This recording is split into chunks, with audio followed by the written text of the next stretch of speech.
ज्ञानतिमिरन्दर्श्या ज्ञानञ्जलाञ्जलाकया चक्षुरुन्मिलितं येन तस्मै श्रीगुरुवे नमः। श्रीचैतन्यमनोभीष्टं स्थापितं येन भूतले स्वयं रूपकदायं ददाति स्वपदान्तिकं। वन्देऽहं श्रीगुरुन् श्रीयुतापदकमलं श्रीगुरुन् वैष्णवंश्च श्रीरूपं साग्रजातं सहगणा रघुनाथान्वितं तं सजीवम् साद्वैतं स्वावधूतं परिजनाचाहितं कृष्ण चैतन्यदेवं श्रीराधा कृष्ण पादान् सहगणा रघुललिता श्रीविशाखान्वितांश्च।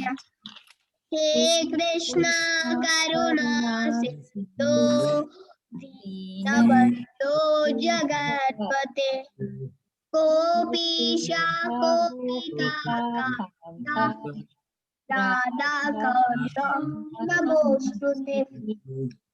तप्त काञ्चन गौराङ्गी राधे वृन्दावनेश्वरी वृषभानुसुते देवी प्रणमामि हरिप्रिये। वाञ्छकल्पतरुभ्यश्च कृपासिन्धुभ्येव च पतितानं पावनेभ्यो वैष्णवेभ्यो नमो नमः। जय श्री कृष्ण चैतन्य प्रभु नित्यानंद श्री अद्वैत गदाधर श्रीवासादि गौर भक्तवृंद। हरे कृष्णा कृष्णा कृष्णा हरे हरे हरे राम राम राम हरे हरे। हरे Krishna. Thank you very much, Shashwi. Hare Krishna, everybody. Today we have our favorite Shyamanand Krishna Das Prabhuji, who has joined us all the way from Cape Town. Danvat Pranam Prabhuji. On behalf of everybody from this group, we offer our humble obeisances. Prabhuji, we are reading the Bhagavad Gita as it is, and we are on chapter 9, the most confidential knowledge, also referred to as Raj Vidya, and we are on text 6, Prabhuji. Prabhuji, you lead and we'll follow. Hare Krishna. Okay. So the chapter title is very interesting, Raj Vidya. Vidya means knowledge, and Raj means the king. So it's the king of all knowledge. That is why Srila Prabhupada has rendered the chapter title as the most confidential knowledge.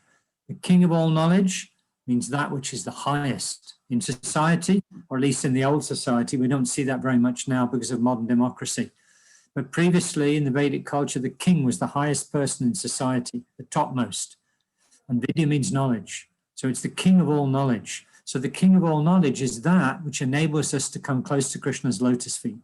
So that concerns, actually the knowledge which is described here is not just ordinary spiritual knowledge, actually, which has been described previously in many places in Bhagavad Gita. But this knowledge, the king of knowledge, specifically means bhakti. Because bhakti is that through which we connect with Lord Krishna, that causes Krishna to reciprocate, that we can understand Krishna intimately and eventually come to his lotus feet. So that is the amazing title of the chapter, actually. It gives a clue to what we're going to discuss.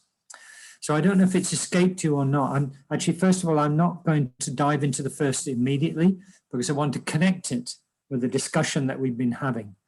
So first of all, the springboard for this chapter comes from 822. Krishna is actually describing Ananya Bhakti. We can look at that verse quickly because it will help us to understand the flow of the verses. The Supreme Personality of Godhead said, who is greater than all, who is the attainable by unalloyed devotional service. And after all, the chapter title in 8 is Attaining the Supreme. So that is actually our goal. We want to attain the Supreme, we want to get out of this material world. So Krishna says very clearly here, the Supreme Personality of Godhead, who is greater than all, is attainable by unalloyed devotion. Actually, confidentially, not by any other means. Not by knowledge of the Vedas, not by giving in charity, not by severe penances and austerities, or anything else you can think of. Only by pure bhakti, unalloyed.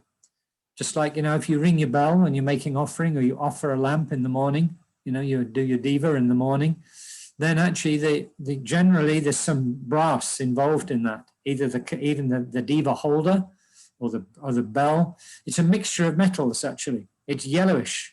The brass is yellowish, but the composite metals are not yellowish, actually. It's mainly zinc and copper. And zinc is a silver metal and copper is a kind of orangey brown kind of color. But when you mix them, you get this yellowish color. And if it's genuine bell metal, there are a few other metals in there as well. But principal elements are zinc and copper. So here also, Krishna is saying it's got to be pure. It can't be an alloy, because an alloy is a mixture of two or more metals. So it has to be pure. Unalloyed devotion, not mixed with anything. So that is the springboard. Because after all, if we're going to attain the Supreme, then we have to know about him. We have to be able to have some deep relationship, because Krishna only responds to love. And we can't love something we don't know anything about. So Krishna therefore is giving the information. So this is the first thing. This is the springboard from which the 9th chapter springs. This unalloyed devotion, which is necessary in order to know Krishna, the most confidential knowledge, because there are lots of knowledge, so many kinds of knowledge. If we go out there on the street with our clipboard and we ask people, my dear sir or my dear madam, what do you consider to be the best knowledge? You will get all kinds of answers, isn't it? Many, many different answers. Not many people will say, well, the king of all knowledge is to know God. Not many people will say that, actually, but that is actually the king of knowledge. Why? Because we don't belong here. We belong in Krishna's place. And if we're going to go back there, we have to have knowledge of him. And incidentally, if we get knowledge about Krishna, gradually we fall in love with him, because you can't help it, because Krishna is such an amazing person. We're going to get a glimpse of that in the 9th chapter. Actually, in 9th chapter, Krishna compares himself to other objects of worship.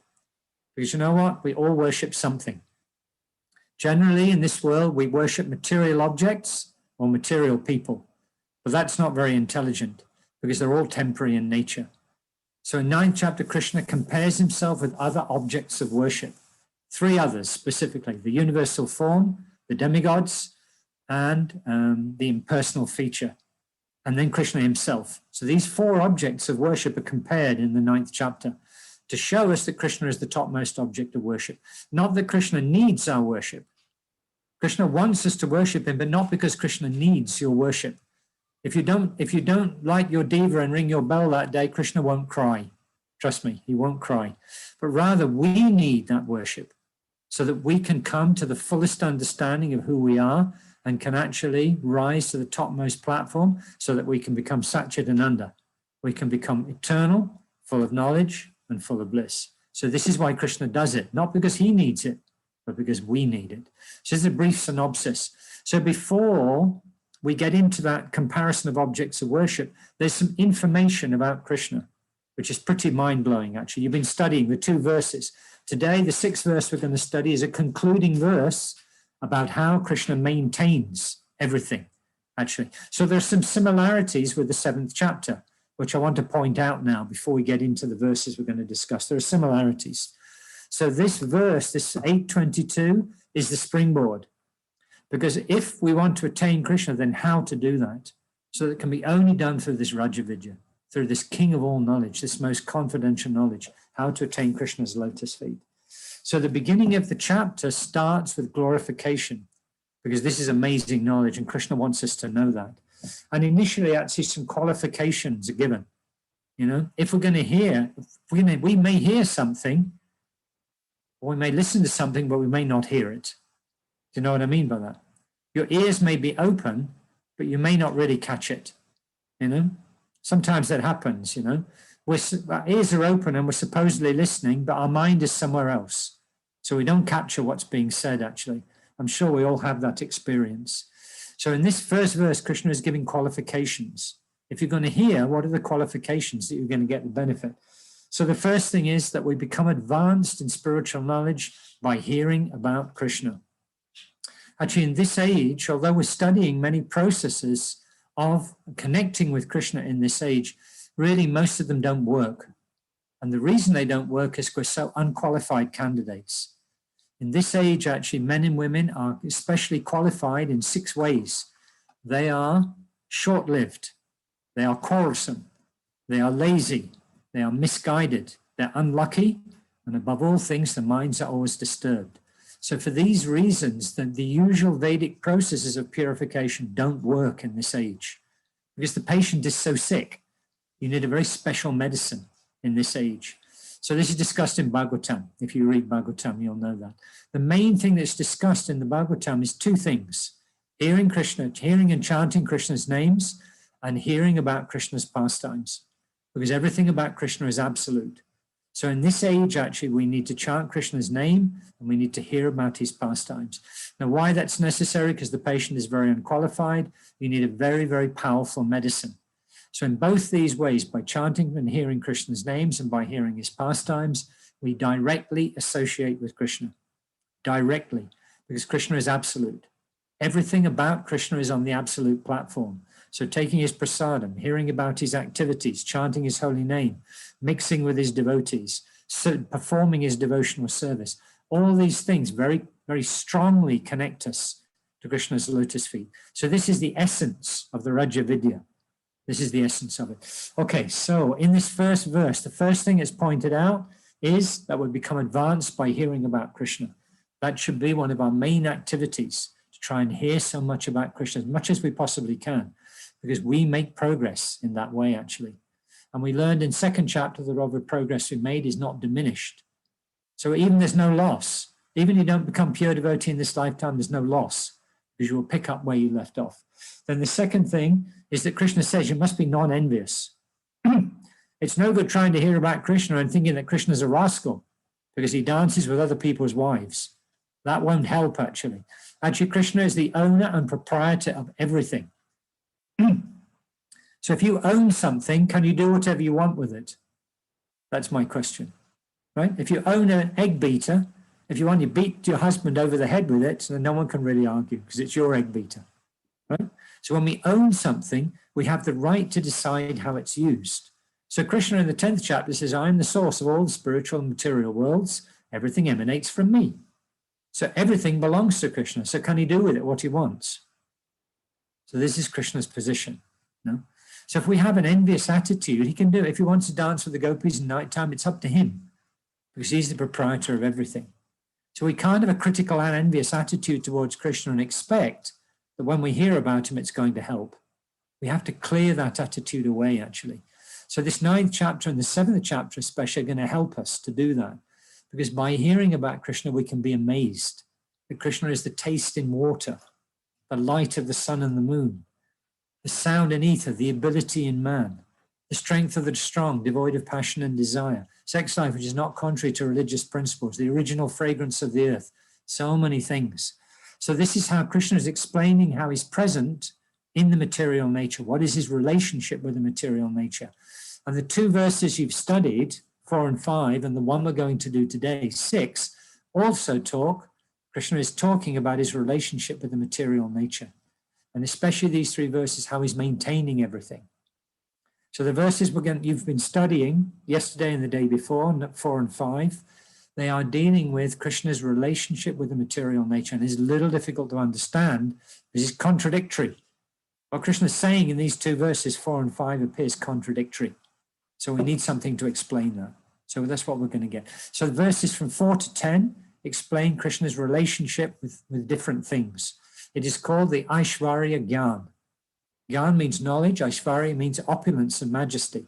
Krishna is full of opulence and majesty. And if we hear about that, we can't help but be amazed about Krishna. We can't help it because what Krishna is doing is so amazing. So this is the preliminary knowledge before we get to the comparison of the objects of worship. It's like to help us to come to a higher platform, to appreciate Krishna as the most amazing person because of what he can do. So we can't be envious. And then the third thing in this first verse is that one becomes free from material miseries by hearing about Krishna. Because when we hear about Krishna, gradually it drives away the material miseries. Actually, when we perform activities which bring us closer to Krishna, actually, if we're focused and we're taking that in, whatever it is we're doing, then time disappears. Time is a material world manifestation. And along with time as well, other things disappear, like your worries. They disappear for some time when you're engaged in devotional service, hearing about Krishna, performing his devotional service in so many ways, taking prasadam, being in the kirtan, observing the deity. When we do these things, actually, we are performing devotional service. And in that way, the material miseries tend to fade into the background. And then when we stop doing that activity, they gradually fade in again. So these are the glories. So Krishna is glorifying this pure devotional service, which is going to explain this Ananya Bhakti, not mixed with anything, not alloyed. So the first thing is the glorification of the wonderful nature of this Raja Vidya. One becomes advanced by hearing about Krishna. One has to be non-envious to hear it, and the material miseries tend to go away when we hear about Krishna. So this is the first verse. The Supreme Personality of Godhead said, my dear Arjuna, because you're never envious of me, I shall impart to you this most confidential knowledge and realization, knowing which you shall be relieved of the miseries of material existence. Because this material existence has some pretty heavy miseries, isn't it? We call those kleshas. They come in three varieties. You can wrap them up in three kinds of wrapping paper. The first wrapping paper is the miseries that come from your own body and mind. And we all know what they're like, right? Like, for instance, my wife cut herself a couple of days ago. It's a very small cut. Actually, it's a very tiny little cut if you look at it. But it's in a place which is very sore. She just took the top piece of her fingernail and some skin off. And it's very, very sore. Even though it's just a tiny little cut. So this is misery coming from the body. And then the misery which comes from the mind is even worse. Because that can plague you for months or years or even decades. Something somebody said to you or something somebody did to you causes you so much misery. You're remembering it. The misery is caused by your own mind. And then last, the misery is caused by other living entities. Like where we live, there's a predominance right now during the summertime. In the autumn, there's a predominance of mosquitoes. So when this little one creature so big can give you so much trouble. It can keep you awake the whole night. And then there's the miseries coming from the demigods. So when we get this knowledge of Krishna, actually, we're relieved of these miseries because we gradually become detached from the material nature because we don't belong here, actually. So hearing about Krishna brings these three things. Then in the second verse, there's so much glorification of this knowledge. It's a really wonderful verse. And you can understand how important the verse is because the purport is one of the longest in the Bhagavad Gita. Where Krishna, Srila Prabhupada takes each of these things which Krishna is saying and expands it. This knowledge is the king of education. That's what we discussed, the Raja Vidya. That's the title of this chapter. The most secret of all secrets. Actually, why you can ask, why is it secret? Because it's printed in the Bhagavad Gita, isn't it?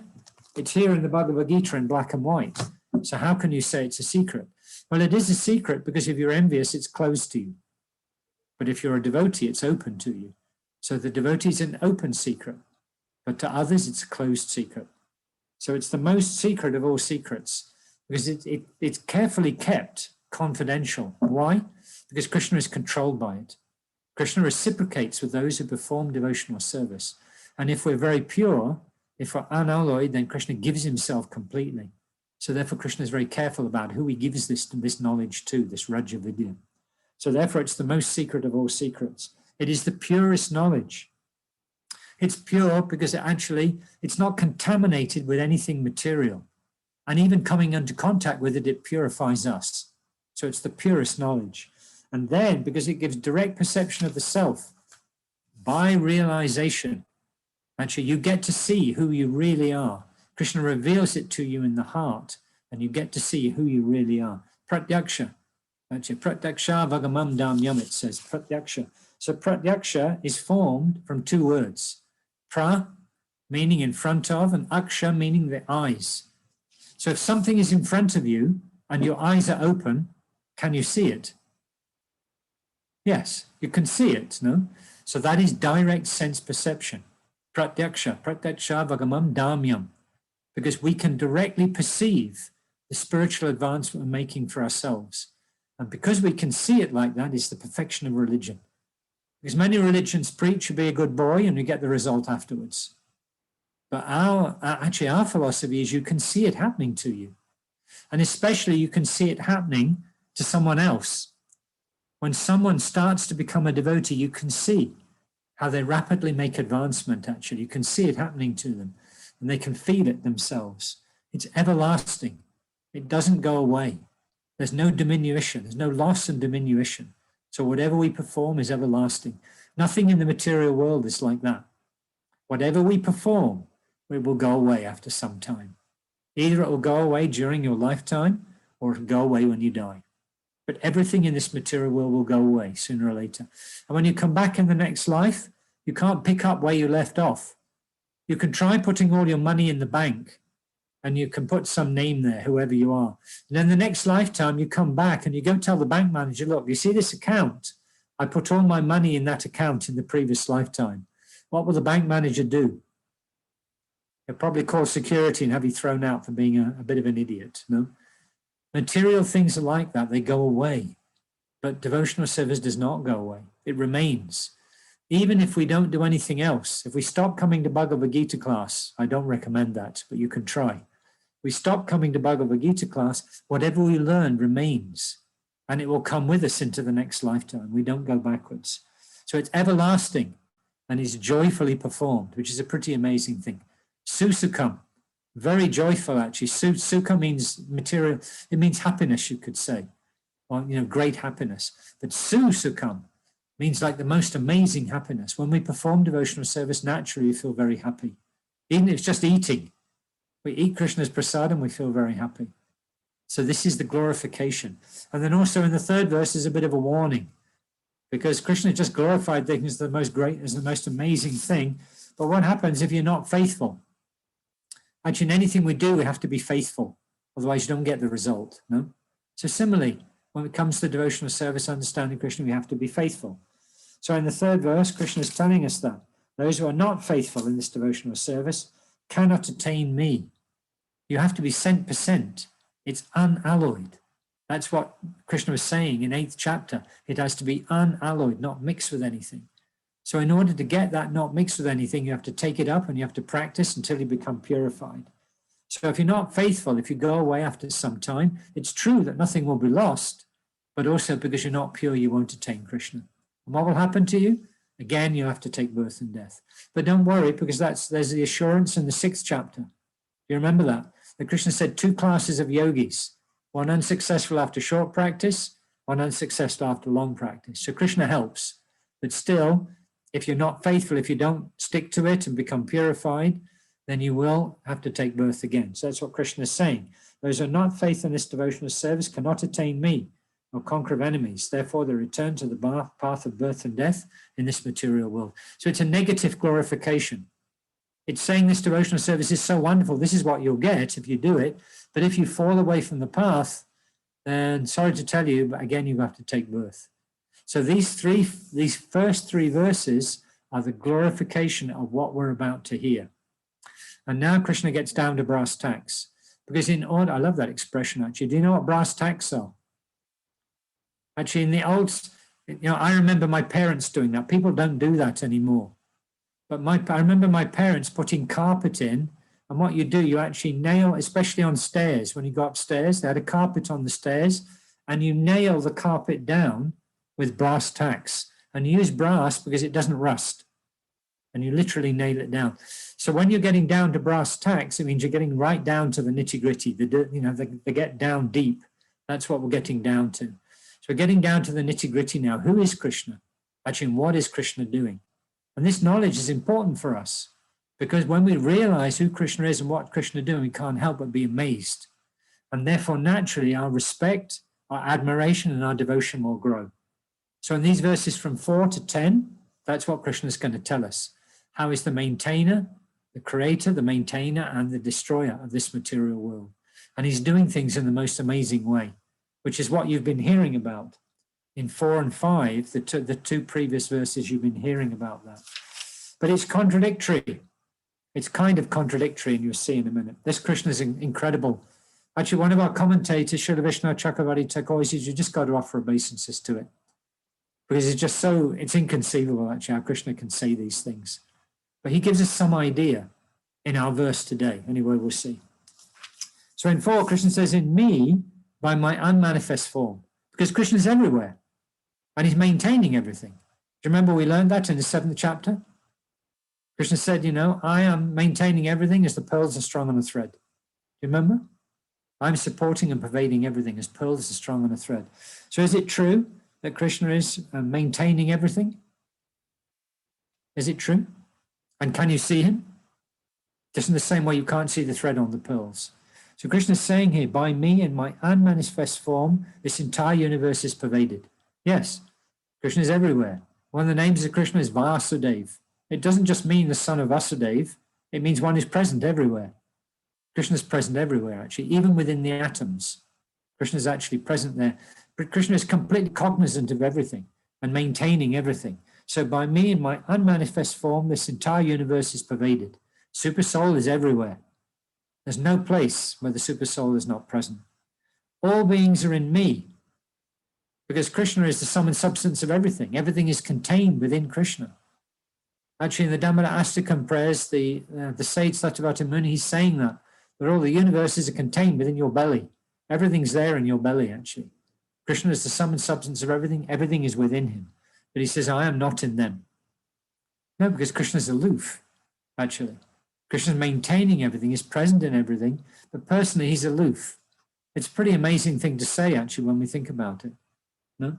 All beings are in me, but I'm not in them. But actually, the super soul is within you. But actually, Krishna says, no, I'm not in them. That's because he's not personally present as Krishna. The super soul is there, but that super soul is material world manifestation. No super soul in the spiritual world. It's not necessary. The super soul is facilitating your desires in this material world. This is why Krishna says, I'm not in them. I'm maintaining everything. All beings are in me, but I'm not in them. And then in the 5th verse, this is where we get this huge contradiction, which we're going to discuss. And yet everything that's created does not rest in me. Krishna says that. How can that be? How can it be that Krishna says everything rests upon me as pearls are strung on a thread, and then he says, yet everything that's created does not rest in me. Behold my mystic opulence. Because Krishna is always aloof. Actually, in Srimad Bhagavatam, another example is given to help us understand. And in the verse we're going to study today, there is also an example. So I'm going to give the one from the Bhagavatam first. The example in the Bhagavatam is given when you have sandstorm. In some places in South Africa, you get that. In central South Africa, sometimes you get that. You get a dust storm. Kimberley, places like that have a dust storm. And when the dust storm is on, the wind or the air is mixed with the sand. True?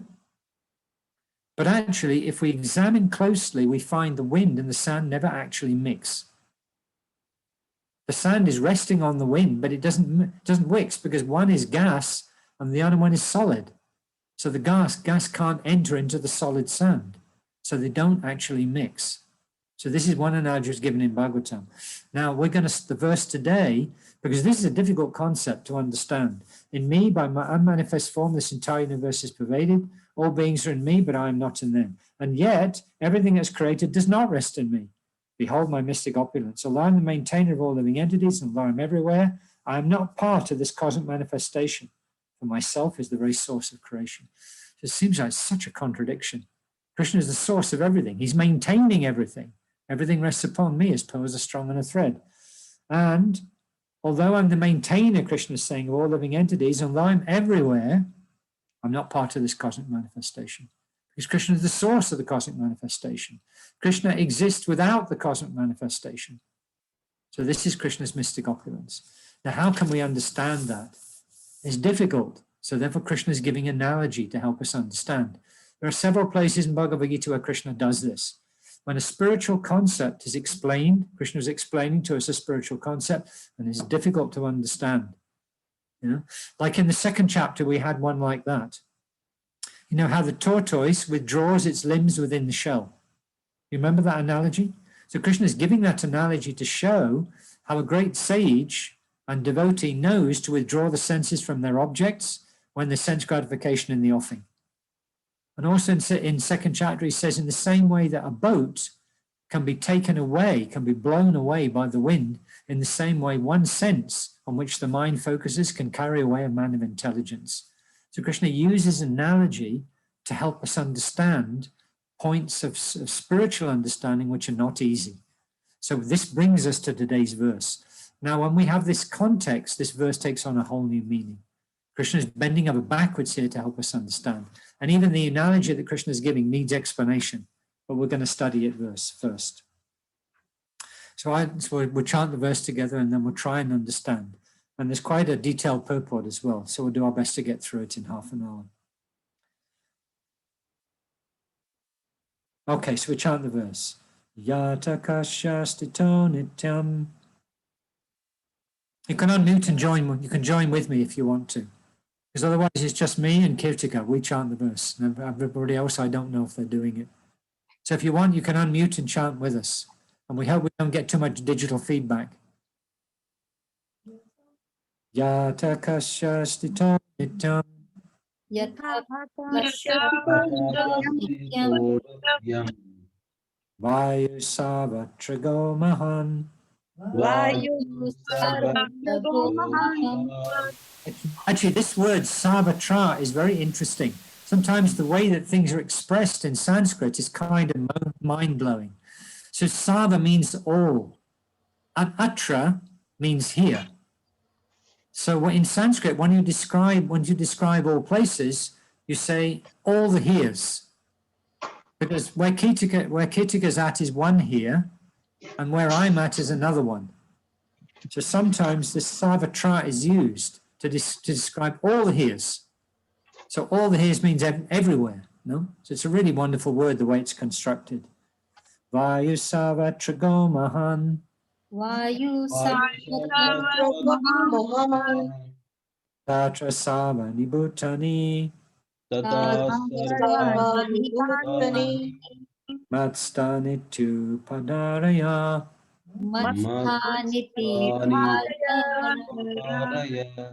This is the verse. Prabhupada gives us word for word meanings. Now, why Prabhupada has taken the trouble to do that, so it can enter deeply into the meaning of the verse. Like I explained the word savatra. You know, when we just say, oh, we don't really think too much about it. But when we say all the heres, it kind of gives us a different focus. That's a way that we can relate to it, because I'm in one here and in another here. So Krishna is saying all the heres, every place, no? So yata, just as, akasha, akasha stitaha, stitaha, situated in the sky, nityam, always, vayuhu, the wind, savatragaha. So savatra, all the heres, ga, blowing and all the heres. That's what it means. So all, where is it? Sorry, I lost it. Blowing everywhere. Let's try that again. Savatragaha. Blowing everywhere. Mahan. Great. Tata. Similarly. Savani. Savani Bhutani. All created beings. Matstani. Situated in me. Iti. Thus. Upadaraya. To understand. So it's interesting the way Krishna puts it, no? I'm telling you this, just try to understand. It's not easy, actually. In fourth chapter, Krishna does that as well, when he says, just try to approach a spiritual master. It's not easy. Krishna's encouraging us. Just try to understand. Okay, so taking these word for word meanings, Prabhupada renders the following translation. Understand that as the mighty wind blowing everywhere rests always in the sky, all created beings rest in me. Please repeat. Understand that as the mighty wind Understand that as the mighty wind blowing everywhere blowing everywhere rests always in the sky, rests always in the sky, all created beings rest in me. all created beings rest in me. Okay, so Krishna is giving analogy here, because when we look out into the world, actually sometimes sky is also mentioned as ether. It is the space which things occupy. Ether. Prabhupada pretty much uses these words interchangeably. The material element of ether, the space which things occupy, is often referred to as sky, because the sky is all pervading. It's everywhere, no? So similarly, ether is also everywhere. Now, with the wind can only blow within the sky. Isn't it true? Do you get wind in outer space? Actually, that's not true in one sense. You get solar wind. That's a different kind of wind. This wind, the movement of air, you can only get it where there is air, right? That's exercise and logic. You can't get movement of air where there's no air. True? So therefore, the sky is the limit of the blowing of the wind. The wind cannot blow outside of the sky, because where there's no sky, there's no air. It means the wind can't blow. And yet, the wind moves independently within the sky.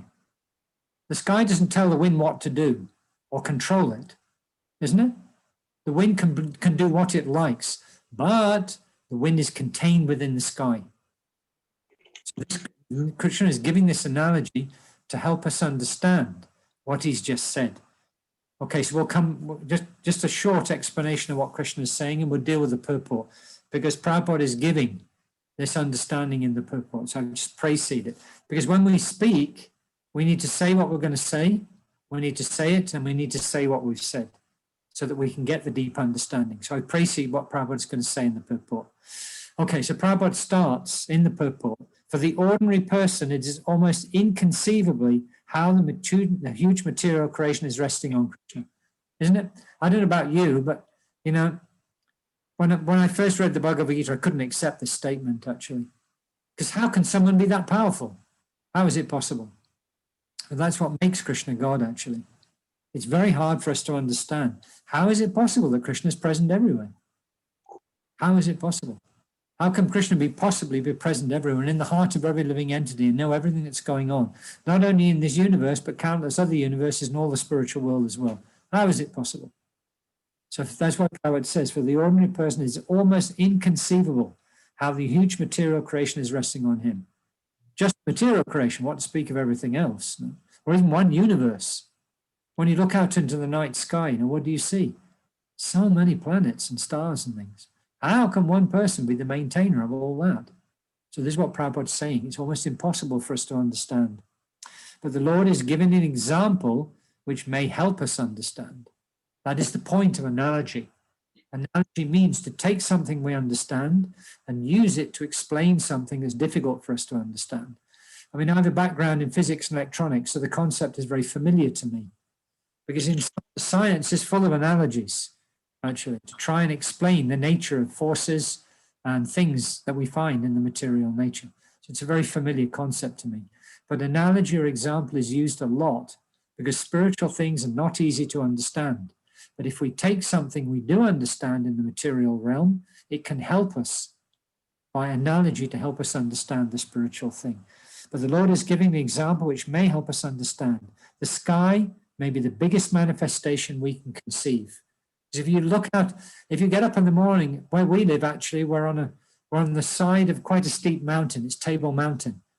And when we get up in the morning, we can look out over Table Bay. We can see the whole of Cape Town, at least on the mountainside. We can see Table Bay like that, and then you can see sky wherever you look. Just so much sky. So the sky, Prabhupada's pointing out, is the biggest thing we can conceive of, with our limited material understanding. The sky may be the biggest manifestation we can conceive, and in that sky, the wind or the air is the biggest manifestation of the cosmic world. In other words, wherever you go on this planet, wherever there's sky, the wind is blowing. Sometimes it may be very still, you can just barely detect it. And other times you can't walk down the road because the wind will pick you up and carry you, throw you against a building. But wherever we go, actually the wind is there. Wherever we go in this material world, the wind, it may be very slight, it may be very strong, or it may be anywhere in between. But the wind is there within this sky. The movement of the air influences the movement of everything. Isn't it true?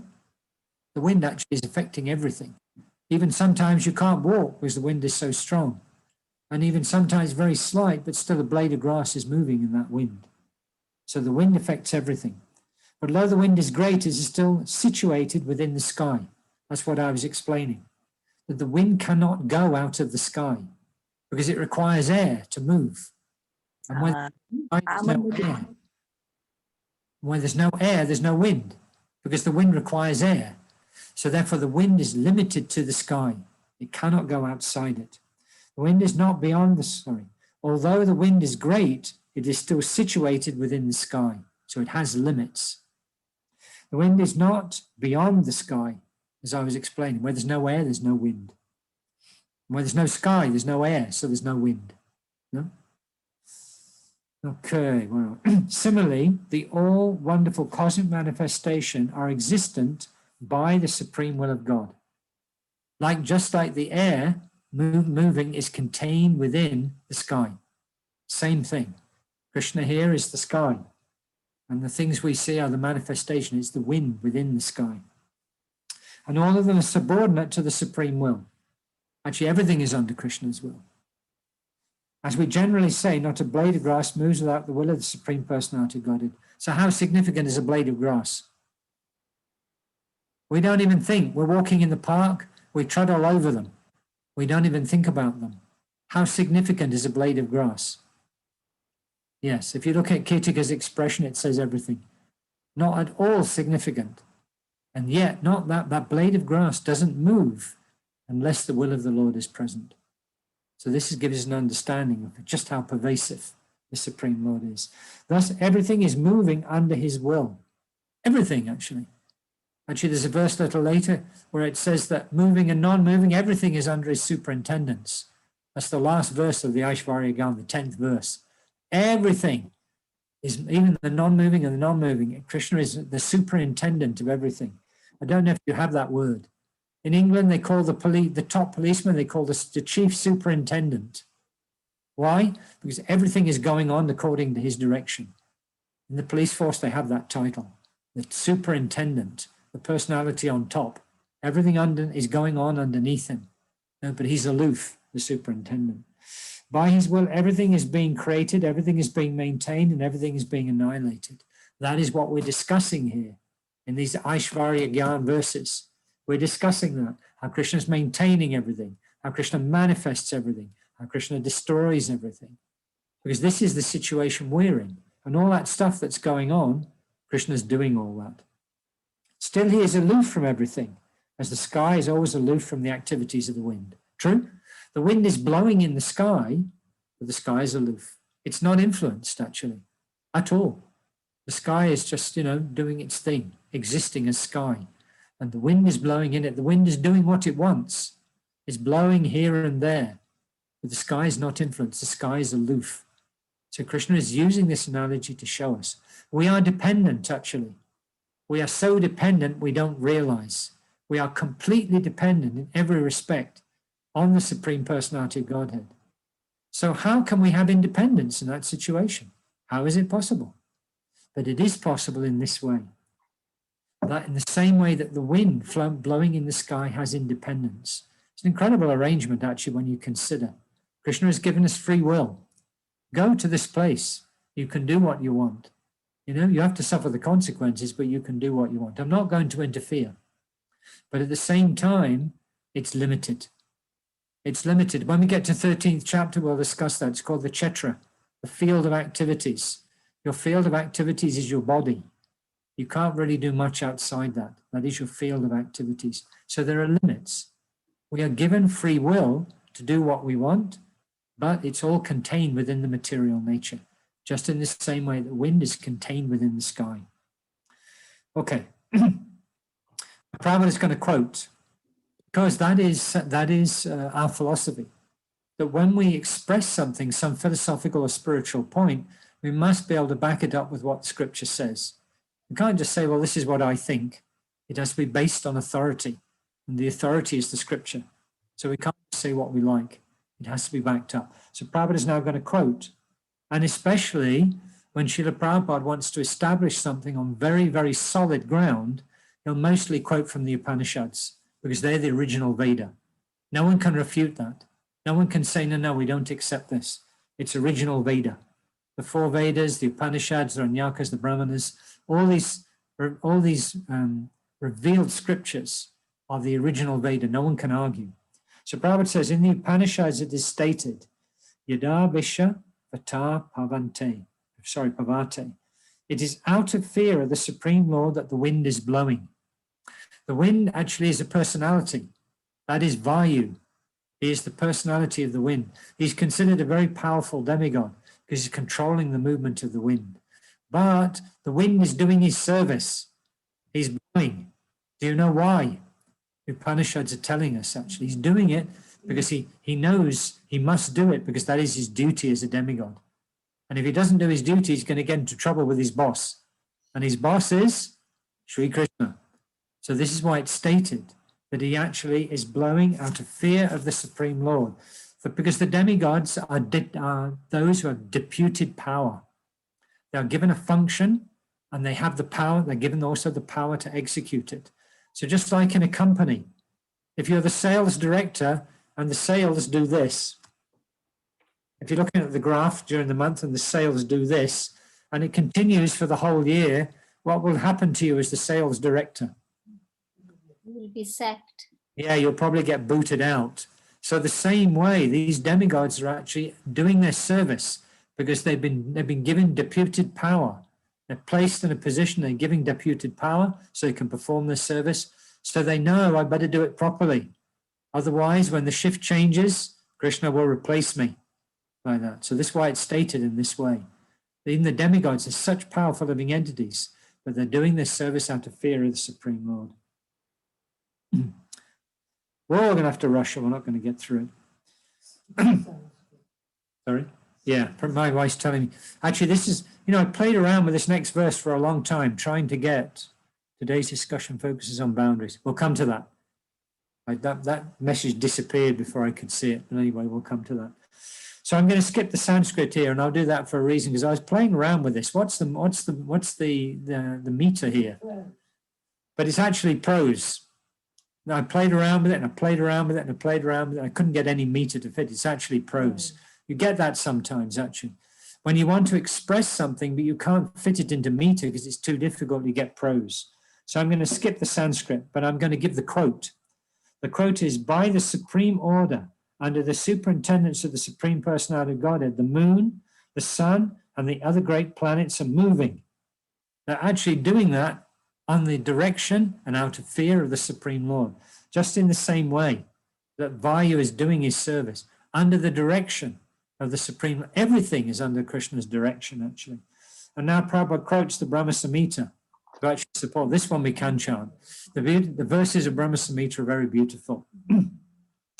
Yachakshuresha savita sakala grahanam raja samasta sunamutim ashesha teja yasya gaya pramiti samrita kala chakro govindamari pudasham tamaham bhajami.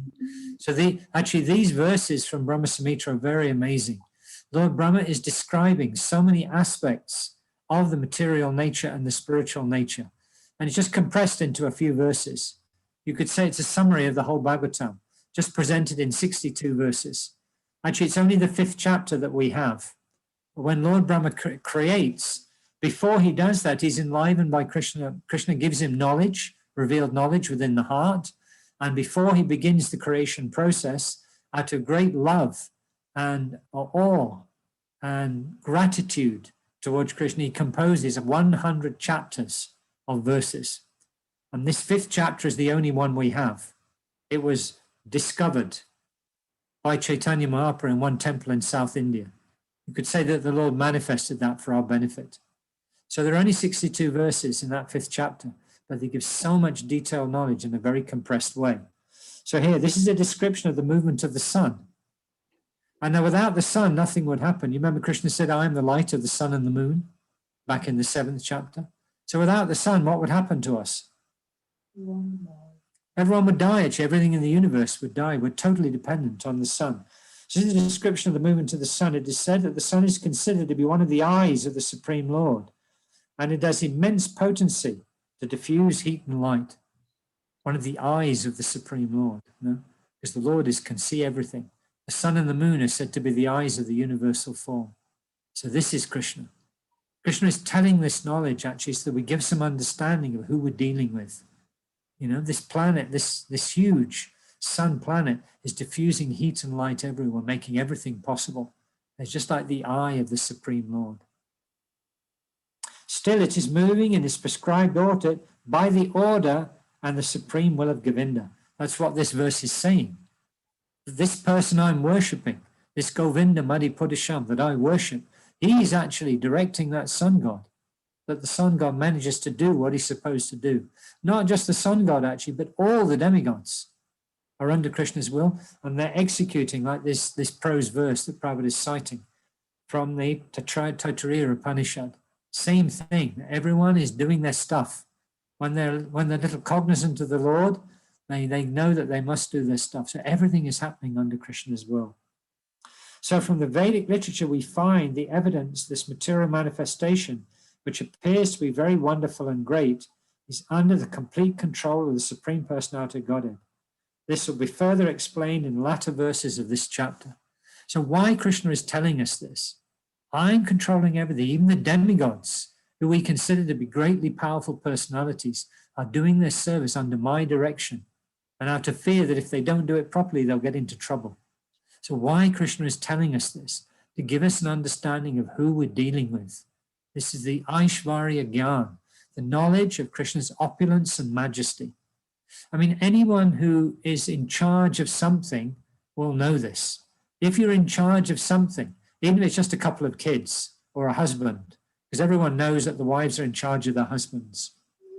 Everyone knows that. And the husbands are expert in helping their wife to think that, so they don't get into trouble. If you're the maintainer of anything, you will know how difficult it is. Am I right? We all maintain something, even if it's only this body. And just to maintain this body is so much trouble, no?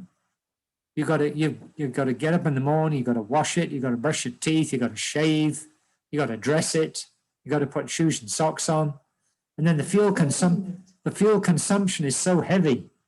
That's the only problem with this model, that the fuel consumption is heavy.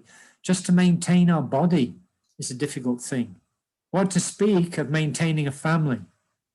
Or what about if you're the manager of a store like Pick and Pay or ShopRite Checkers? If you're a manager of that store, there's so many things you have to do. What about being the manager of Cape Town? They have a post like that. That's where we live. I don't know what the place is called where you live. But you have a group of people and they're the managers of Cape Town. They have to make sure everything's done properly. Can you imagine what it's like to do the whole planet? Or what about a universe? Or what about countless universes? So that's what Krishna is doing. Krishna wants us to understand a little bit about who we're dealing with. Why? So that we develop some understanding. So we think, wow, this Krishna is so amazing what he's doing. He's present everywhere. He's controlling everything. All these demigods are acting under his direction out of fear if they don't do the service properly, they'll be kicked out of their post and someone else will be put in. So Krishna is explaining the Aishvarya Gyan to help bring us closer. Because in the beginning, when we consider an object, we don't know much about it. But the more we get to know about that object, the more it gives us a relationship with the object. Krishna here is developing his relationship with us by telling us how amazing he is. Not because he wants you to know, especially that, oh, I'm amazing. That's not Krishna's motive here. But the motive here is that Krishna is trying to show you that you need a relationship with me. Not because I need you, but because you need me. So that is what Krishna is doing. So Krishna is explaining here his relationship with the material world so that we get some understanding of who we're dealing with. so that we can feel a little bit of awe and reverence, so that we can think to ourselves, you know, I think I need a relationship with this Krishna character. I need, because he's maintaining me. And not only that, he's doing it in such a wonderful way. I'm dependent on him in all respects, but he's giving me free will. I can do what I want in this material nature. And Krishna supports that and helps you do it. Only trouble is you get the reactions that go with it, because that's what independence means. So anyway, this is Krishna's analogy here to understand how all the beings are resting in him, but actually they're not at the same time, because that is Krishna's opulence. That is how amazing Krishna is. You know, that's difficult to understand. So we just have to, if we don't understand it, we just have to, I mean, that is Krishna, you know. Krishna's actually, that's our philosophy, Chinta Beta Beta Tattva. That philosophy in some respects is inconceivable. How Krishna can be simultaneously one with and different from everything? How is it possible? So it's inconceivable, actually. So our philosophy is a bit like that. But you know, by studying it theoretically, we can get some understanding. And as we grow in spiritual understanding, more and more Krishna will reveal it to us. And as he does that, more and more we'll fall in love with him. Because you can't help it. Krishna's such an amazing person, actually. After all, we want to fall in love with someone who'll take care of us, isn't it? Yeah. Don't you want to fall in love with someone who will actually take care of you? Yes. So Krishna's doing that actually in all respects. He's even let you get up to your nonsense, which he doesn't really agree with, but he's given you free will. So, okay, go and do it and see what happens. How's that working for you? Krishna tells us periodically. So these are some things about this verse. So we've got a few minutes left if there's comment or there's questions. Yeah, Prabhuji, there are a few questions on the chat, but there is one question from yesterday. Okay. And that was from Ravi Prabhuji, and I will ask on his behalf. He might not be able to unmute. So yesterday he was asking that we were told that Krishna doesn't maintain the living entities. He's a maintainer, but he doesn't maintain them directly. Yes, So, it's done indirectly through his energies, actually. Yes. The verse which is often quoted where it says that Krishna has unlimited potencies, yeah, and they're doing everything. Yes. So then how is he residing you in the Paramatma form? Because he doesn't want to touch the material energy. It's his energy, but he doesn't touch it. But then he's living in this material body. Yeah. So this is the analogy which is given in the Srimad Bhagavatam, that the air and the sand appear to mix when there is a sandstorm. But actually, if we go closely and we look, we find actually that the air doesn't mix with the sand, actually. They remain separate under all circumstances. It's true, the sand grains are carried in the air, but the sand and the air do not mix, actually, although it looks like they do. So it's the same thing, actually. Krishna is not personally present. He comes as the supersoul, which is only in the material world. But at the same time, Krishna is aloof from it, in the same way that it seems to be that the sand and the air mix, but at the same time, they don't mix. It's difficult to understand, actually. So Krishna is not personally present. He comes as the supersoul so that he can maintain and he can give you the opportunity to turn towards him. But at the same time, what is Krishna doing, actually? He's in the spiritual world, enjoying exchanges of love with his pure devotees. He doesn't get involved in the material nature. It goes on by his superintendence. That is called the Parinam Vad. That is our philosophy. Krishna is doing everything by his potencies. They act automatically, just by his will. He doesn't get personally involved. Is that all right? Hare Krishna, Ravi Prabhuji, is that okay? Okay, till he's able to mute himself, I'd like to acknowledge presence of Gardner and Freddie Chege TK, who has joined the group for the first time. Welcome, Prabhujis, for joining. Please join us every day, same time, same link. Okay, so now there are questions on the chat. Yes, Mansika. But I'm also guessing that Her Grace Manasi Ganga Mataji want to say something. Yes, Mataji. Danvat Pranam. Yes, because there was this one on Paramatma yesterday also. Yes. And Radhakanta said about that's in the water, but it is doesn't get touched by the water. And you gave another good analogy. And the point everyone has to understand is that it's Krishna's energy in the form of super soul seated in the heart, which you also explained. It's his expansion, but in another form, like Kshirodaksha Vishnu, right? Shyamananda, who's seated in the heart. Yes. Now, the point that I think would be more clear is Krishna is accompanying us as the super soul, as our well-wisher. You know, he's with us as someone who's sanctioning and someone who's witnessing, you know. And Prabhupada gives this analogy of the two birds sitting on a tree. One bird is enjoying and the other bird is looking at the enjoyer. When is this bird going to turn round towards me? So that is his function seated in our heart as the super soul. He's waiting for us to turn to him and say, okay, we surrender finally to your will. Yes, Shyamananda, I'm open to correction.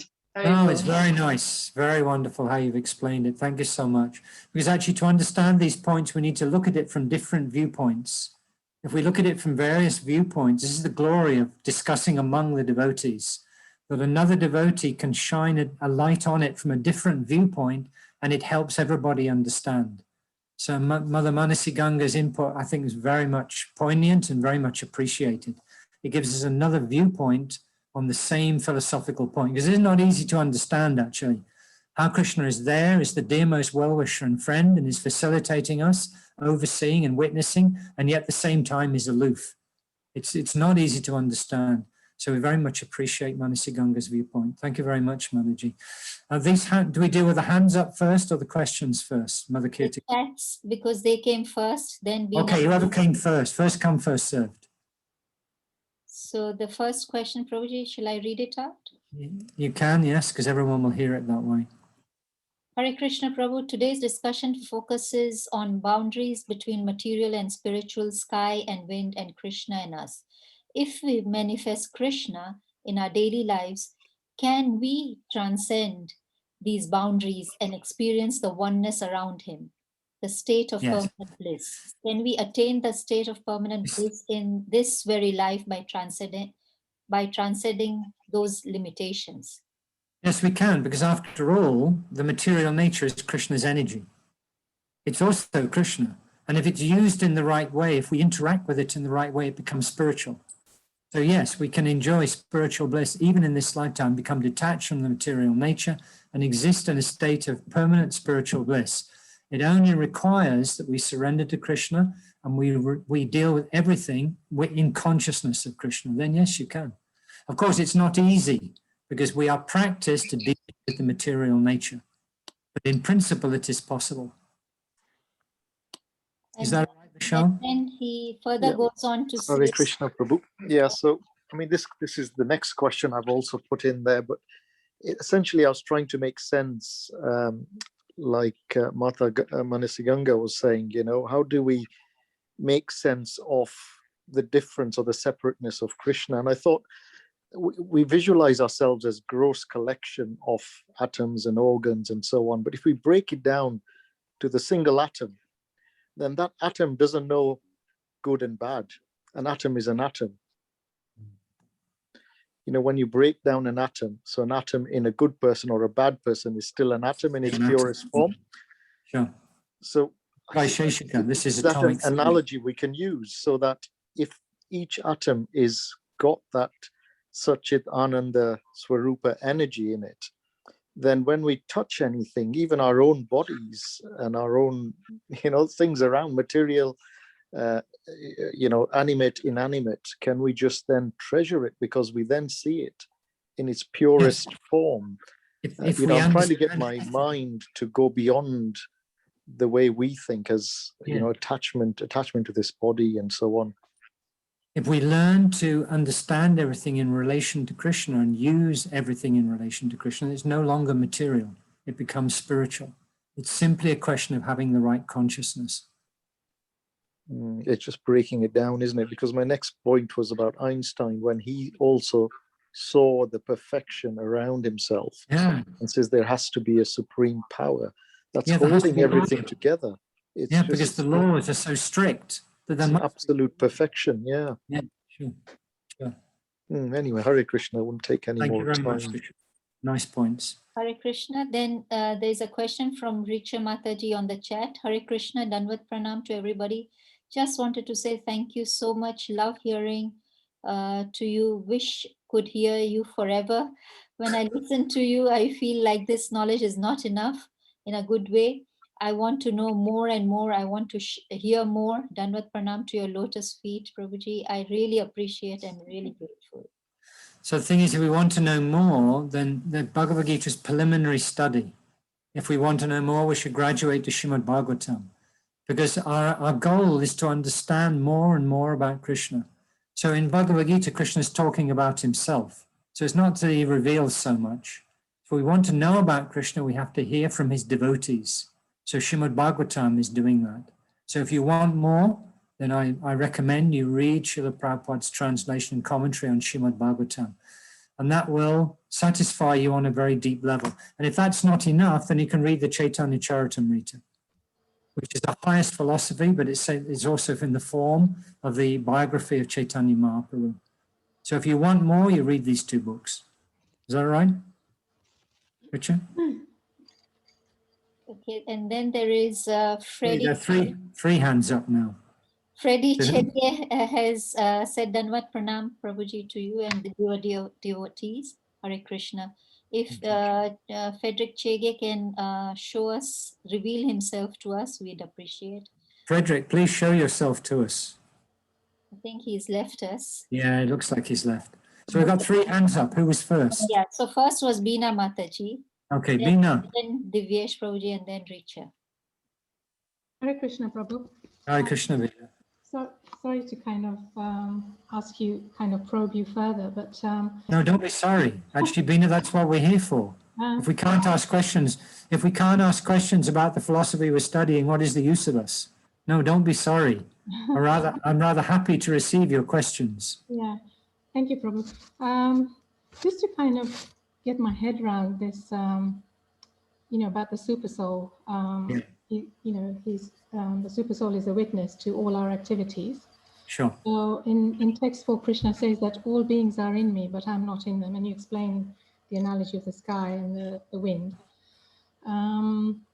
But can we sort of like think of it, with our limited understanding, can we just sort of think of it as like the super soul as a energy which is kind of remote from us, but we still kind of influenced by that. Yeah. Just like how, these mobile, the electromagnetic waves. Sure. I don't think it matters the way in which we think of it. You see, Krishna is giving this analogy in this verse because he's trying to help us understand something which is not easy to understand. But if you find that you can understand it by thinking about it in a different way, there's nothing wrong with that, actually. In fact, Srila Prabhupada wanted us to do this, to examine the philosophy from different angles of vision so we get a very deep understanding of it. So if you see it in another way, Krishna's giving it in this way. If you see it in another way and you can understand the nature of the super soul within the heart as the witness, as the well-wishing friend of the living entity, as the permitter and overseer, but you think of it in a slightly different way, I don't think that matters. That is actually what's called philosophical speculation. And we're allowed to do that. We should do that, actually. Like Krishna says, I am the taste in water. So that's Krishna is saying. We can't speculate about whether he is or he isn't, because he says he is. But how that works, different devotees may see it in different ways. So we can speculate about how Krishna is the super soul in the heart, but we can't speculate and say, well, I don't know if Krishna is the super soul in the heart, because Krishna is telling us he is. So if you understand in a different way, that's wonderful, actually. I mean, how would you kind of explain it to someone to make it easier for them? What would your analogy be? Well, you see, one of my favorites, I used that. One of my favorites is the sand and the wind when there's a sandstorm. That's that's actually Bhagavatam. But that's the way, because everyone can understand what is a sandstorm, because we've seen it with our experience. And we say, the sand and the air are mixed together when you get a sandstorm. But if you examine closely, the air and the sand don't mix, actually. So this is the way, this is my favorite way of explaining it. But, you know, and then Manasiganga Mataji, she gave another perspective, you know, on how to explain it. You know, and if you want to share yours with us, we'll get a third one. Yeah, you also saying a string of pearls, or you know, with all the Yeah, the that's pearls would Krishna's be analogy. the pearls would be all That's actually the Krishna's living analogy. entities. Sure, And, but that's Krishna's analogy. You know, that we see the string of pearls, but we don't see the thread. So it's very graphic. You know, that everything is maintained by Krishna, but we don't see him. Sorry, I cut you off there. yeah, so I suppose we can, you know, the thread would be the energy which is within us. Yes. But he's not actually. We're actually resting on that energy, but he's Yes. not. He's not in us. He can't be, because we're limited, aren't we? Yes, sure, we're very limited. And We he's not. don't even appreciate that the super soul is doing everything for us, actually. We don't even appreciate that. Just that energy passing through us, just like a thread of Yeah, passes exactly. through the pearls. I You suppose take the that's- thread out and what happens? Yeah, just everything falls apart. Everything will fall apart. Yeah, exactly. Yeah. Nice, Bina. Thank you very much for sharing with us. No, thank you for explaining it further. Thank you, Okay, Hare Krishna. Krishna. Who's next then? That's Divesh now, and Divesh, Divesh and Richard. Hare Krishna Prabhu. Thank you Divesh. for. My question is actually regarding the Srimad Bhagavatam, Sure. chapter 5.26, description of hellish planets. Yes. It's very scary, number one. Yes. Yes. It's meant to be. It's actually meant to be scary. Just Number two, some of those planets does apply to me. I mean, or most of us in some Actually, way or form. I'll tell you, because you're a devotee, those planets don't apply to you. You sure? Yes, I'm sure. They don't apply. That, it's like a weight lifted off my shoulders. But there's no harm in being a little bit scared of that. There's no harm in it. Sure. Now, my question is, if one goes to these hellish planets, the question number one is, can you get out of it? Yeah. Ever? What is the point of punishment, Divesh? Let me ask you. What is the point of punishment? To try and reform you. Yes, exactly. So actually, if we take a step back from that description and we look at it in a different way, actually, you see, the point of those hellish planets is that your subtle body becomes hammered into a certain kind of shape so it will fit into an animal body. So there has to be some way out in the end.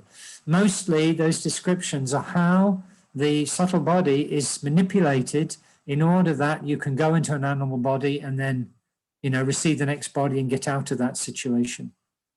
So the point of punishment is reform. So if there's no chance of reform, then what is the point of punishment? So it may go on. That comes to my... Does that make sense? Sorry. Yes, but there's I think, did I read in the Bhagavad Gita somewhere that the Lord said some people will never attain him, or some souls will never attain him, ever? Yeah, that's true. But that, I mean, Krishna says that about the demoniac because that's their mentality.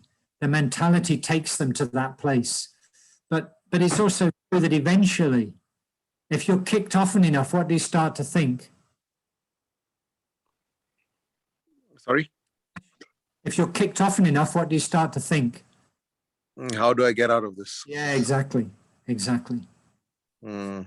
One purport in the fourth canto, Srila Prabhupada says that we shouldn't be angry with the materialistic living entities of this world. He says, because without the mercy of a devotee, there is no way for them to get out. Okay. So ultimately, and you see that in different scriptures, different stories are told. Like there's one story of Narada Muni. He saw this hunter called Magrari. Magrari was a hunter who was very expert in killing animals in the most painful way. He was very expert in just shooting his arrows in such a way that it would put that animal into great pain and they'd take a long while to die. But that personality was given the mercy of Narada Muni. And he became a great devotee. And he wouldn't even step on ants, actually, after that had been done. So we do see that the devotees actually are very merciful. Actually, Valmiki is another example of that. Valmiki is the author of Ramayana. But do you know what he did before he was Valmiki? He was a dacoit. He was a dacoit called Ratnakara. And you know what he used to do? He was a highway robber. He used to kill people and steal their goods and all these kinds of things, no? So it's true that even those who end up in a very dark place, actually, Shiva is another example of that, Lord Shiva, because those personalities are hobgoblins and ghosts and this kind of thing, they don't have the chance to get a human body. So Lord Shiva gives them that chance. So there are devotees dotted all over the universe, actually, whose business it is to help those who are in very dark positions. So it's true that everyone eventually will get a chance. But Krishna does say that because he wants us to warn us off on the demoniac mentality. He wants to warn us off, don't do that, because those three gateways lead to hell. Is that all right? Yes, Prabhu. But even as devotees, he said we should not worry about this. But Prabhu, still some of those things, we still do them even as devotees. So, I mean, will we not be punished for them? So don't do it. No, I mean, look, it happens like in business, for example. Some of these things do happen. I mean, in the profession some of us are in, some of these things do happen. I give you an example. One of a man who earns his livelihood by bearing false witness is put into hell known as Avishi. Now, if a devotee is a lawyer, that's what he does day in, day out. That's his business. Bear false witness, yeah. Okay, so then there are two things here. There are two things. Like I have a godbrother who used to run a shoe business. And when your godbrother's running a shoe business, what do you have to deal with? Leather. And what is leather? Skin from animals. Yeah, skin from animals. So my spiritual master told him, get out of this business, do something else. So he did. He got into blinds and upholstery and that kind of thing. And he's doing much better now than he did when he was in the shoe business. So this is one thing. If we can get out of that business, in other words, don't do criminal law. Maybe go and do commercial law or family law. Or something like that. And then another way of looking at it is like this. My spiritual master was asked about this on one occasion. What do we do when we're in a situation? We have to learn our livelihood, but at the same time, we do things which are not ethical. So very much thought for quite some time. And then he said, okay, this is what you do. You tell Krishna, my dear Lord Krishna, I have to earn my living. I'm in this situation. What can I do? Please, please, please forgive me for these things, So Guru Maharaj said, you pray to Krishna in this way and Krishna will understand. Okay. At the time, we should make an effort to not do things which are against the principles of Vaishnavism. Let me become a lawyer, or let me become a family lawyer. Let me not do, criminal law where I have to pretend that the criminal I've got is, as white as the driven snow. So there are two aspects to it. If we're forced to do things, we can pray to Krishna, please excuse me, But at the same time, we should make an endeavor not to do things which are against the principles of Vaishnavism. Is that all right? That's okay. Like the leather business, I'm sure there's a time lag by the time you get out of that business and start a new business. Now, in that time lag, you're still accumulating those sins. Well, what does Krishna say if you surrender to him? If you unconditionally surrender with love, he forgives you. So it's progressive. Now, we may not be 100% surrendered, maybe Okay. in which Krishna would 10% surrender you. But the thing is, the more we take on the principles, there come a point where Krishna takes your karma and manages it to purify you. So what happens to devotees is not the same as what happens to ordinary persons experiencing their karma. Krishna actually takes those karmic reactions and manages it to purify you. So it's not the same for a devotee. Is that encouraging for you? Yeah. And thank you for releasing my fear. I mean, that chapter is very scary. Yeah, that's what it's there for. It's supposed to be scary. Okay. Hare Krishna. So the next was Richa Mataji, and she's put her question on the chat. So you suggested that we should be reading the Bhagavatam, which I even have, but how do I start reading it? Is there a way or a process? And if my thoughts start speculating things, is it a sin? How will I control that? That's the reason why I kind of step back as I'm creating offenses. How do I get over these fears? Okay, so you can study the Bhagavatam from page 1. That is how it's recommended. You see, Bhagavatam is bringing us to Krishna's Vrindavan Leela, which is the topmost understanding. Actually, the Bhagavatam is written to reveal Lord Krishna and his most intimate pastimes. That's what it was written for, 90 chapters out of 336. But there's a progression. The 9 cantos are preparing us. So to read the Bhagavatam means to read from the beginning, from page 1. As we do that, and also Srila Prabhupada's purports are there. So if we read the Bhagavatam and we read Prabhupada's purports, it will protect us from offenses, because Prabhupada is explaining step by step as we go. So it's good to start from page 1 and just go. Now, another thing you can do, this is from experience of many devotees and different viewpoints. One thing you can do is you can take a chapter and you can read all the translations to get a feel for what the chapter is talking about. Then you go back to the beginning of the chapter and you read the translations and the purports. So personally, I find this is a very nice way to read the Bhagavatam, that you get a sense of what the chapter's about, and then you go back and you read the purports. And if you read in this way, actually, and you scrutinizingly study what Prabhupada is saying in the purports, then you will find that actually this tendency to speculate and commit offenses will be very much minimized. So Richa, is that all right? Hare Krishna. Hare Krishna. Hare Krishna. Yes, it is so much better. I understand it now. Okay, so read from page 1. And actually Yes. read the introduction. Read the introduction and then read page 1 and go a little bit, whatever you are used to, just read so it doesn't disturb your life. Read something a little bit every day if you can, if not every 2 days. Read a little bit, 10, 15 minutes. And then as your taste increases, read a little bit more. But Bhagavatam, you should read because it's our book. It describes. So like, sorry to cut you off, Prabhu. So it's like I can read one shloka every day to get Yes. a better understanding. Yes. One shloka and one purport every day. But it's also nice to take a chapter like the first chapter, read all the translations. Don't, in the beginning, read all the translations of that one chapter, and then you go back and you read verse and purport, verse and purport. This way you'll get a general understanding of the whole chapter, and then when you read the purport, you get detailed understanding. Prabhupada will help you to understand. How does that sound? Hare Krishna, that sounds so much more better. I was actually trying to figure out how to read it because I was so curious, but then I was scared. What if I do something wrong? Now I can understand. Okay, wonderful. Thank So you you so can much. begin reading Bhagavatam then. Thank you. Oh, so many hands have got up. Who is next? Vishal's come back again. But I think No. The next is Veena Mataji, but Mansi Ganga Mataji's got her video on. Mataji, did you want okay. to say something? Manasi Ganga, please share with I us. just-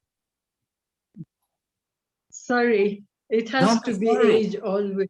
No, don't be sorry. I love hearing the things you have to say. Don't be sorry. No. In the sense, I always butt in. That's okay. Before But- reading Bhagavatam, I think if you have a good understanding of Bhagavad Gita, whoever gets trained by me, I tell them 3 times Bhagavad Gita from introduction to the last chapter. Then you get on to Bhagavatam, then you can really relish. Otherwise, you're just reading stories. You have to understand Krishna's position properly before we get on to the Bhagavatam, because Bhagavatam is story form and we all love stories. So if we have a good understanding of Bhagavad Gita, then to graduate to Bhagavatam will be getting the essence. That's my opinion, sorry. Okay. There's nothing wrong with that, no? But also there's nothing wrong with reading the Bhagavatam as it is. Because that way, just by associating with Srimad Bhagavatam, we'll get purified. So both things are true. Both things are true. Okay, next question is Veena Mataji. Yeah. Hare Krishna Prabhu, you said the Upanishads are the oldest Vedas, and then also we The have original Veda. Yeah, original Veda. and also we have the Brahma Samhita where Krishna is glorified. So were these scriptures actually written before the advent of Lord Krishna, before he appeared on this earth?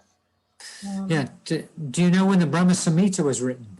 Or spoken, actually? Later became written. But do you know when it was spoken? I have no idea. That's And Lord Brahma actually appeared from the lotus on which is growing from the navel of Garbhodakshaya Vishnu.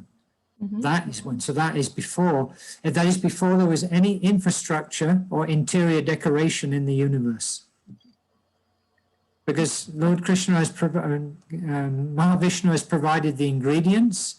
So you could say that Lord Brahma is the interior decorator of the universe. So before he did that, he chanted these prayers, the Brahma Samhita. Is that all right, Bina? So how old are the Upanishads then? The Upanishads. Actually, they're eternal. They're eternal. Because these things, you know, they go just in the same way that the material nature is eternal. It comes and it goes, manifest and unmanifest, but it's always there. So similarly, these instructions are always there. So they're actually eternal. Srila Vyasadeva wrote them down in this age because people can't remember. In previous ages, your guru would tell you and you'd remember your whole life. But in this age, memory is also very, very meager and short. And therefore, for that reason, the Veda was edited and written down by Srila Vyasadeva so that we could get access to it. So if you want the history, they were written down about 5,000 years ago. But they exist eternally, actually. Krishna appeared as Vyasadeva to write them down.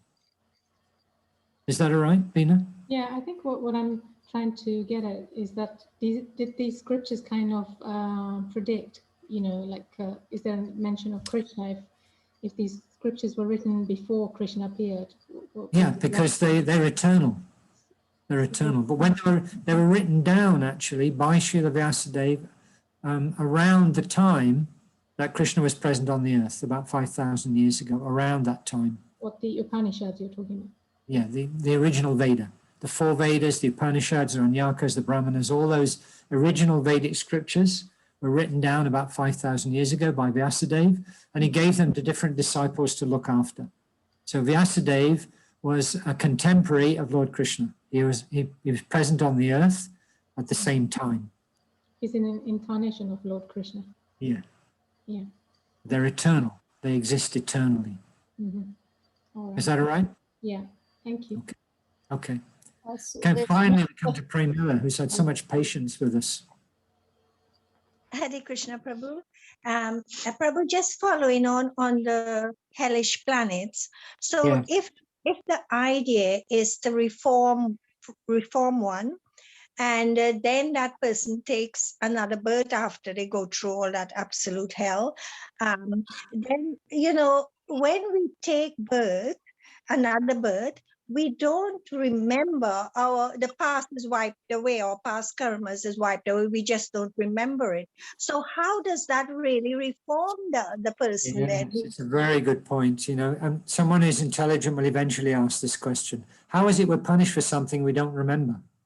It's a very good question, actually. And it's one argument that people raise against the idea of reincarnation.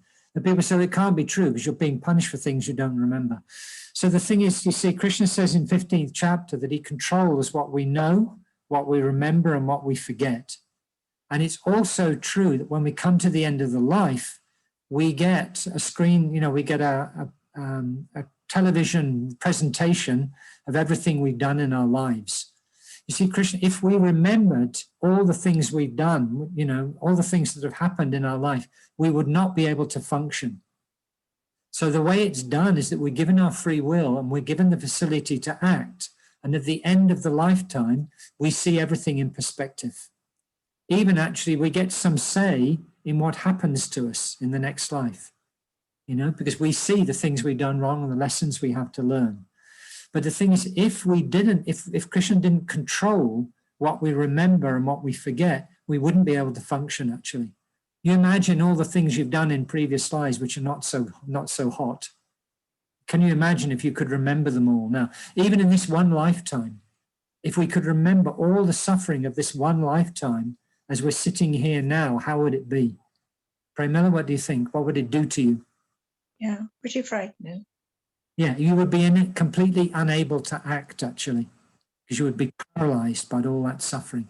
So Krishna carefully controls, therefore, what we know, what we remember, and what we forget, so that we get our freedom and we get our free will and we're able to act. But at the same time, we're getting our karma, we're getting the responsibility for the things we've done. So it's managed very carefully, actually, so that, gradually over many births, we learn.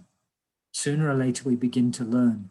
Oh, I did this in this lifetime. Many people report that. It's called a near-death experience, that there is a stage you go through where you can remember everything you did in the life in the most intimate detail. It happens quite quickly, it seems, but you can remember everything. And it's said at that time you feel regret for things that you've done which are not so good. And all that stuff has an influence on the next birth. It's done in such a way, though, that we get our freedom to act, because if we remembered everything, we wouldn't be able to act. Is that all right, Premal? Yes, I think, but what I find useful helps me is, with the knowledge of learning from the scriptures and so, as the different lifestyles we all come with and whatever, that gives a pretty clearish picture, I think, to me, as to, oh, this person is really doing ever so well, has achieved well, is following the spiritual path. So I think the knowledge from the scriptures really is revealing. Thank you so much. Thank you very much, Premal. Nice question. Okay, are we done? I think we are done. Prabhuji, I had a question, last one. And so can we, when it says, this is how to probably understand it my way. So I'm an immunologist and a microbiologist, and I know there are many bugs living, millions and millions of bugs living inside me. So, and I'm aloof to them. So Krishna, everything resides in Krishna, but Krishna is aloof to them. Is that analogy, would it be? There's nothing wrong with that. It's a nice analogy. See, this is the thing, that sometimes we need to understand, the scripture may give guidance, but in the final analysis, we need to understand things in ways that work for us. So, it's like was it Bina? We were telling somebody else that the thing is, if it works for you and it helps you to understand, then there's nothing wrong with it, Because the point is to get some understanding of how Krishna is aloof from the material nature. And if that helps you, that's wonderful, This is an immunologist's way of understanding it. Okay, I think we've taken a lot of your time, Prabhuji. But that's what we're here for. I'm sorry, we've gone over half an hour, actually. I hope devotees don't mind. It's late for some devotees. That's true, Prabhuji. Question and answer and exchange is just as important as the class, actually. Okay, I'd ask Divyesh Prabhuji if he's available. Can you please close the session, Divyesh Prabhuji? Hare Krishna. Hare Krishna, Prabhuji, thank you so much for your association. You have really enlightened us and spent your time in sharing your knowledge. Lord Krishna always says he's more pleased, I think, with somebody who spreads his word. And we pray for his blessings to you, unconditional blessings. We're very, very, very grateful. And we pray for everyone. And thank you so much. And we hope you carry on your association with us. And we are most grateful and honored. And we thank you so much. And let's all chant Hare Krishna Ma Mantra for Shyamananda Prabhuji. Hare Krishna, Hare Krishna, Krishna Krishna, Hare Hare, Hare Ram, Ram Ram, Hare Hare.